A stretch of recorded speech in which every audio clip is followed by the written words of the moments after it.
Hello, everybody.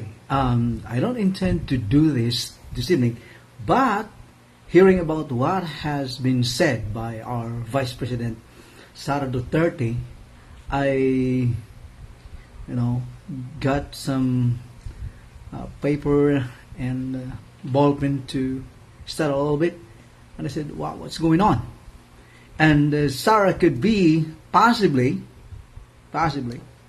liable of violating the very provisions of the revised penal code. Okay, I'm referring to the revised penal code, Article 282. Article 282, that is grave threats to kill subject to a condition. So that's how it goes. Is a grave threat to kill subject to a condition. Or grave threats subject to a condition. You see, many were like saying it has no bearing because purportedly hindi naman niya magagawa kasi sinabi niya lang, parang nagalit lang siya, gano'n. Pero tingnan natin ng maayos, po. Article 282 of the revised penal code. So, tignan natin ng maayos.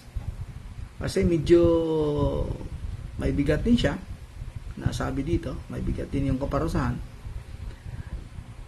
Ito yung sinasabi natin na grave threat to kill subject to a condition. Isa itong medyo mabigat na kasalanan. At kung ano mong pinagsasabi ni Sara, with all due respect sa kanya bilang Vice President, pero hindi bilang abogado, mukhang nakalimutan niya mismo ang revised penal code. Ano sabi niya? Inactionable. Exactly. Di ba? BP. Exactly. Inactionable. Hanggat hindi na fulfill ang condition. Ano ang condition? Kung mamatay siya. Kung may pumatay sa kanya. Ay paano? Kung iba yung pumatay sa kanya.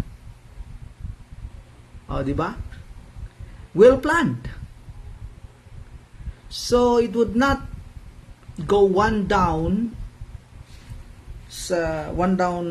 na parusa sa homicide. It will be one degree down sa parusa sa murder. Yun ang kalalabasan nun. Kasi in grave threat subject to a condition, or grave threat to kill subject to a condition, ang intended na parusa would be like 6 years and 1 day to 12 years. Yan yung parusa. Ang bigat ng parusa para dyan. Now, kung titignan natin, ano bang mga elemento nito? So, it is an unlawful act. Sabi na nga, such a physical harm or ganito. May mga elemento siyang dapat nating titignan. Okay? If the threat was made to extort money, impose condition, this is considered aggravated form of circumstance. Yung punishment niya ay mas mataas. But anyway, as we know it, hindi naman dito siya nanghihingi ng pera, kundi gusto lang niyang takutin kung sino man daw yung gustong pumatay sa kanya, o siya lang naman ang nagsasabi na may gustong pumatay sa kanya. Nakakabilib yung pag-iisip niya. Una, the condition must be unjust, unlawful. There is an unlawful condition. Ano yung unlawful condition dito niya? Pag siya'y pinatay, pag siya daw pinatay, papatay niya si BBM. Well, yun ang problema. Sigurado ba niya kung sino magpapatay sa kanya? Ba't ipapatay niya ang iba kung pinatay siya? Saan siya natuto nun? Kung ang kanyang kondisyon, gaya ng narinig natin sa kanya, walang hinihinging pera or material benefit, the crime is lower ng konti. Isang degree down. Ayan. Samantalang kung humihingi ng kapalit na pera, yung pananakot, it will be ay masasabi nating extortion, naghingi ng pera. Anong mangyayari doon? It will be tantamount to the crime. In this case, it will be murder. Kung ito'y sinulat, isinulat niya, it will become what? Mas mabigat ang parusa. Pero dito sa nangyari, hindi niya sinulat, pero sinulat ng iba. Di ba? Daming sumulat. O, hindi niya sinulat, pero sinulat sa dyaryo eh. Kaso lang dito, ang sabi ng batas sa Article 282, kung sinulat. Pero hindi dito nag-specify kung sinong magsulat. Siya ba, personal? O ibang tao nagsulat? Yun bang nagbigay ng threat ang siyang dapat nagsulat? Walang sinasabi ang Revised Penal Code tungkol sa Article 282. Okay? So, I am referring to grave threat subject to a condition. This is actually grave threat to kill subject to a condition. We have many cases in our jurisprudence. May kinalaman dito. Kaya kung sinasabi ni BP Sara na hindi kriminal yung sinabi niya, mukhang mali yata. Yung legal construction ni Attorney Sara, mukhang mali. Well, I'm no lawyer, but I fought my case straight to the Supreme Court and I won against lawyers. O, di ba? Hindi nga ako lawyer. Pero nung lumaban ako ng kaso ko hanggang sa Supreme Court, natalo ko yung lawyer. Oh, lawyers pala kasi dalawa sila. Kaya kung pinag-uusapan natin dito kaso, medyo naiintindihan ko kasi I fought my own case. Without a lawyer, I fought my own case. In fact, that was against the advice of my judge. Kasi noon, nasa judiciary pa ako nagtatrabaho. I stayed 7 years sa judiciary. Sinabihan ako ng judge ko, mukha ka ng abogado. Sabi ko, sir, ayaw ko may sisihin ako. Kaya I win or I lost. Pag ako ang gumawa, wala akong sisihin. Kasi ako naman eh. Diba? Eh kung ako ay lumaban na may abogado, pag ako'y natalo, di sisihin ko siya. Ay dahil ako lumaban walang abogado, wala akong sisihin. Kung ako matalo, eh paano nanalo ako? Diba? So, I think that's the good thing about it. Yung manalo ka, nagawa mo. Matalo kang gawa mo, okay din. Bakit? Wala kang sisihing tao. I think I would settle with that one. That's why exactly what I've done is to fight my own case. Kahit sinasabihan ako ni judge noon, hanap pa ng abogado. So, that's what I want to say sa puntong ito, sa punto de vista ng batas. Yung sinasabi ni Attorney Sara, na mali yung in BI, mukha siya yatang mali. Dami ng abogado doon. Sanay na sanay ang mga yun. Hindi kagaya niya. Matagal nang hindi nagpa-practice ng kanyang profesyon. Siya ay mayor. Kailan siya humarap ng korte? Di ba hindi? Paano niya ma-appreciate yung mga bagay-bagay na tapos ang sasabihan niya? Yung mga piskal na mali sila, yun ang trabaho nila araw-araw. Samantala ang trabaho niya araw-araw, pang chichismis, pang-o-cry, anong connect nun? Minsan nagtatrabaho, para bang mangingisda, hindi ka na nangisda na matagal. Para kang teacher, di ka nagturo ng matagal. Pati lesson plan, hindi ka na marunong gumawa. Tapos sabihin mo, mas marunong ka doon sa nagtatrabaho, araw-araw. Yun ang work nila. Tapos ikaw, hindi ka nagtatrabaho, gumraduate ka lang ng profesyon, pumasa ka lang ng bar, ang feeling mo, marunong ka na. Kaya nga nagtatrabaho ng ganun eh. Mayor ka. Ayun, sa gulangan, malapit ka.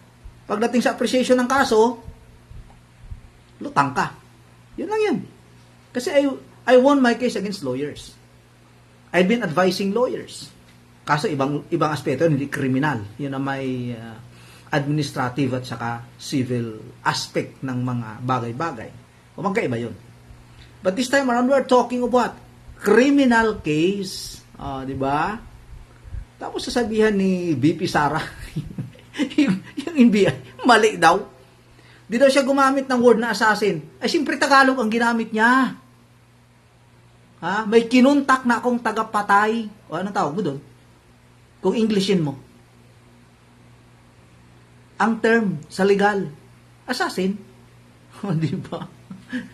Ito si VP, Vice President. Mukhang si Vice ganda na yata ang utak na ito. Ano nangyayari dito? Vice utak? Ano? Vice gandang utak? What a shame. Not only to the Republic being the Vice President of the Republic of the Philippines, but it's a shame to the legal profession na isa kang lawyer na hindi alam yung ginagawa mo. Of course, may tatlo tayong tinatawag na grave threats. Una, yung sa tao, pagpatay, then sa kanyang honor, okay, sa kanyang pangalan, papahiya kita, ganon, yung kasing ganon, papahiya kita kung hindi mo to gawin. Yan. It's also grave threats to the honor and in dignity of a person or sa property. Pwede yun. And ano pa? Manghingi ka ng pera after imposing what? A crime. Pwede yun. Isa rin yung unlawful na pagdidemand. So, ito yung makita mo dito sa ginawa ni VP Sara. Hindi niya mismo appreciate pati revised penal code. Tapos pinagyayabang niya, lawyer ako. Ha? Lawyer na, no? Hindi nakakatakot dahil ang lawyer. Madaming lawyer, lowered. Lowered ang utak. Parang ikaw ba? Lawyer, di alam ang ginagawa. You're violating already the revised penal code. Inactionable.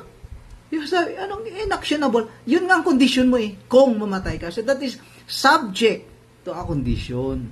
Diba? You know, people here, some siguro, mga lawyers na makita to, might disagree. I don't care. But, tingnan nyo ng maayos ang batas. Yan ang problema sa madaming lawyer minsan eh. Mayroon naman mga lawyer talagang maaalam, nag-spend ng time, magbasa ng batas. Pero obviously, si Duday, hindi nagbabasa na ngayon. Kasi nga, nagmi-mayor siya. Ngayon, nagba-vice president siya. And in both case, hindi siya na-expose sa actual na practice ng legal profession. Of course, under sa doktrina ng Supreme Court. Sa kaso ni, ano pang ngalan nito? Christian, nakalimutan kong pangalan nitong naging Comelec dati. Yung naging Comelec officer na si Christian, hindi ko lang maalala yung apelyido niya. Basta Christian yung pangalan nun.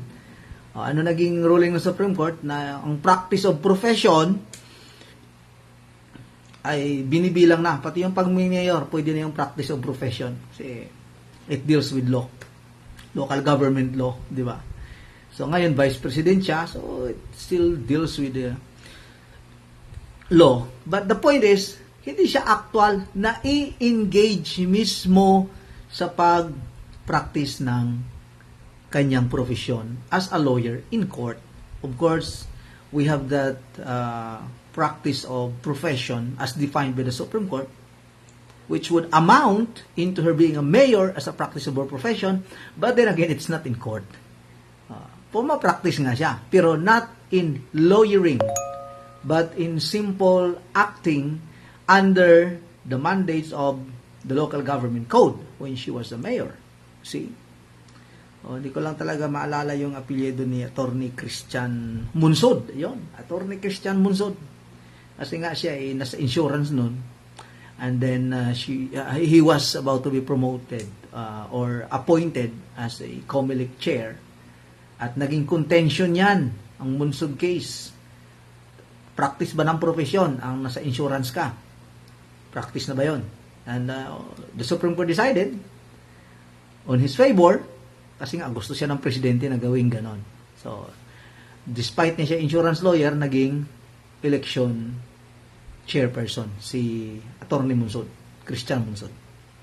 So, para din kay Sara, practice of profession, dahil mayor siya, so parang practice of profession na. But then again, sinasabi ko, magkaiba yung aktual na araw-araw, ikay nakaharap sa husgado, ikay nagbabasa ng kaso, kaysa mayor ikaw, kahit ikay abogado, sigurado, malamang sa malamang, ang mayroon ka sa utak ay kalawang. Kita mo kay Vice, anong tingin niya? Ha? Wala. Di siya. Wala daw siya. Inactionable daw yung kanyang sinabi. Yun nga kasi subject to a condition. Hindi pa na-fulfill ang condition, kaya inactionable. Because it is subject to a condition. It's a grave threat to kill, subject to a condition. Di ba? Ano Duday? May tama ka o tinamaan ka? So anyway, yan gusto ko lang ipaliwanag sa mga iba na hindi man tayo lawyer, at least maiintindihan natin ang ibig sabihin nung ginawa ni Vice President. Yun ay crime. Okay? Under the Revised Penal Code, Article 282. So that is grave threats to kill, subject to a condition. Isa siyang crime. Yan ay hinihir sa Regional Trial Court at ang parusa niyan ay 6 years and 1 day to 12 years na pagkakulong. Di ba? So, dapat nag-isip-isip si Duday ng mayos. Mukhang hindi na talaga maayos pag-iisip nito. Ba nangyari dito? Naghahanap ng gulo. Kala mo may trangkaso sa utak. Shameful. Kakahiya. Yung tatay niya, nag-i-insinuate ng mga sundalo. Gustong magganap ng act of sedition. Ito namang anak. Nababaliw din. Pambihirang boy ito. Itong parehong Duterte. Parehong may tama. Pero mas may tama sa utak yung mga supporter nila na kahit ang ginagawa ng mali, believe na believe pa rin. Kasi nga sabi ko, dito sa Pilipinas, ang mga butante, 80% bobo. At siyempre, uto-uto. Diba? Mga butante yan ni Kibuloy, butante yan ni Padilla, diba? Butante ni Tolfo, yun, Philip Salvador, at siyempre yung darating yung senador, Vice Ganda, Cardo, yung mga ganon, mga libel, diba? Tatalino kasi. Kaya kahit mali-mali yung sinasabi, naniwala pa rin. Siyempre nga, tanga-tanga lang. Yan, kadamihan Ayaw pagtuturuan ng tama yan, ayaw.